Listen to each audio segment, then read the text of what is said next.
This is a dog, and this is a dwarf. But is this also a dwarf or just a child? But why is her foot on the dog? There is an unexplained mystery in this painting. Wait, maybe we're meant to focus on this mirror reflection that doesn't look like a mirror reflection at the back of the room. Is this whole painting a reflection of a mirror? This is why many people say the longer you look at this Diego Velasquez's 1656 painting called Las Meninas, the more questions arise. And the more questions you ask, the more mysterious it becomes. It's just an unexplained mystery. But let's discover some of those mysteries now. Let's dive into the world of Las Meninas and see what wonders await us. Well, there's so much going on in this painting. You know those parties that you're invited to with all these fancy dress-up people and interesting characters? This is one of them. The crazy dance of light and shadow in the painting brings the characters to life and makes the scene even more like a wild party. You could stare at this painting for hours and still find new things to discover. This is a treasure trove of art just waiting to be explored.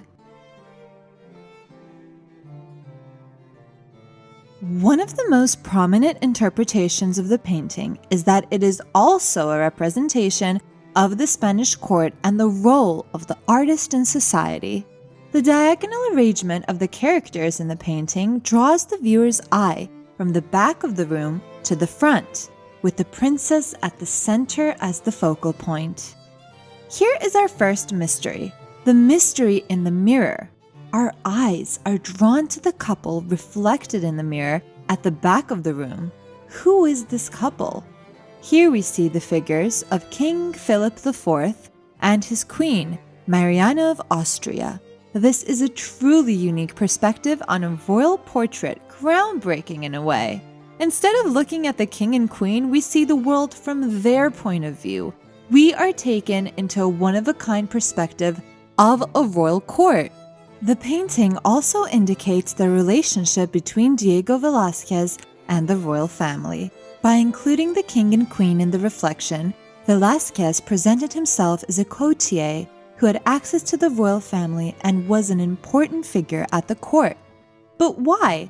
Let's go back to some hundreds of years ago. In the year 1622, Velasquez caught the eye of one of Philip IV's advisors, who asked him to create a portrait of the king the following year.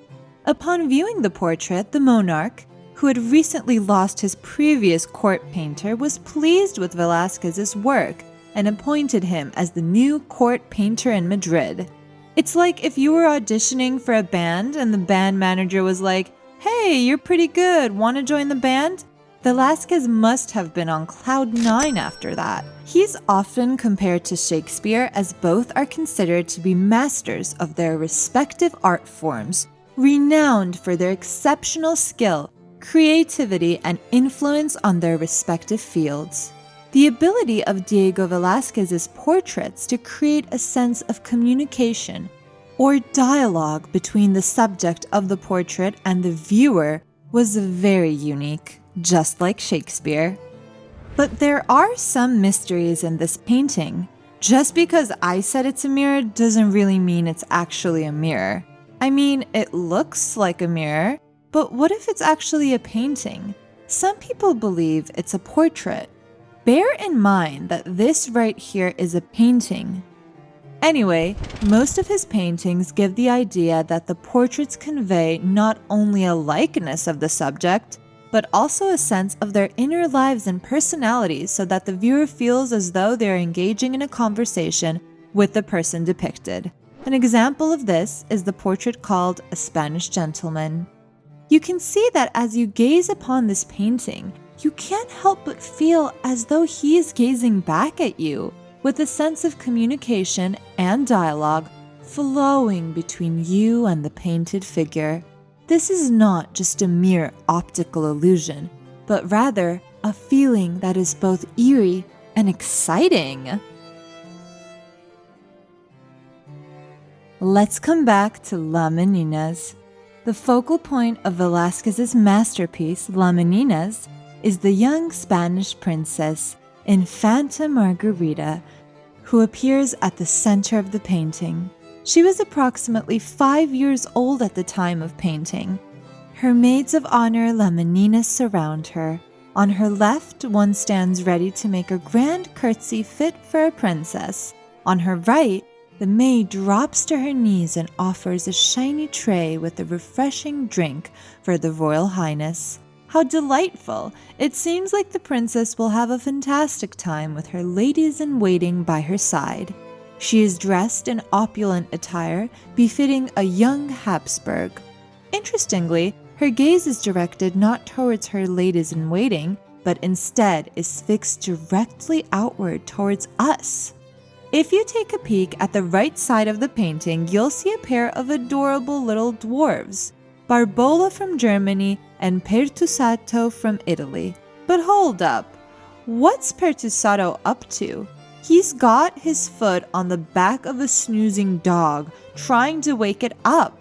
And that dog is no ordinary pup, my friend. It's a burly and faithful Spanish Mastiff, bred to keep those sheepies safe and sound. Fun fact, dwarves played a significant role in the court of King Philip IV, and Velasquez, the artist behind this painting, made sure to showcase their importance by painting numerous portraits of them. So it's not just the princess and her ladies-in-waiting that make this painting unique, but the cute dwarves and their furry friend as well. As we said earlier, you might have noticed that the artist, Velasquez, is not only present in Las Meninas, but also has a prominent position. And why not? He deserves it. He was not only the court painter for King Philip IV, but also a curator of the royal art collection, making him a vital part of the court's cultural life. In this painting, you can see Velasquez hard at work, standing in front of a canvas and creating a portrait of the royal couple. The painting studio at the Alcazar is the backdrop of this artwork, and it's the perfect setting to highlight the painter's role in the court. Everything in the painting revolves around him, and why not? He was the mastermind behind it.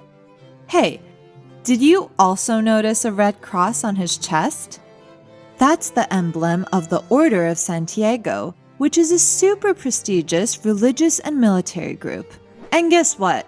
It was really hard to get in, but our man was such a boss that he got accepted in 1659, all thanks to a royal decree.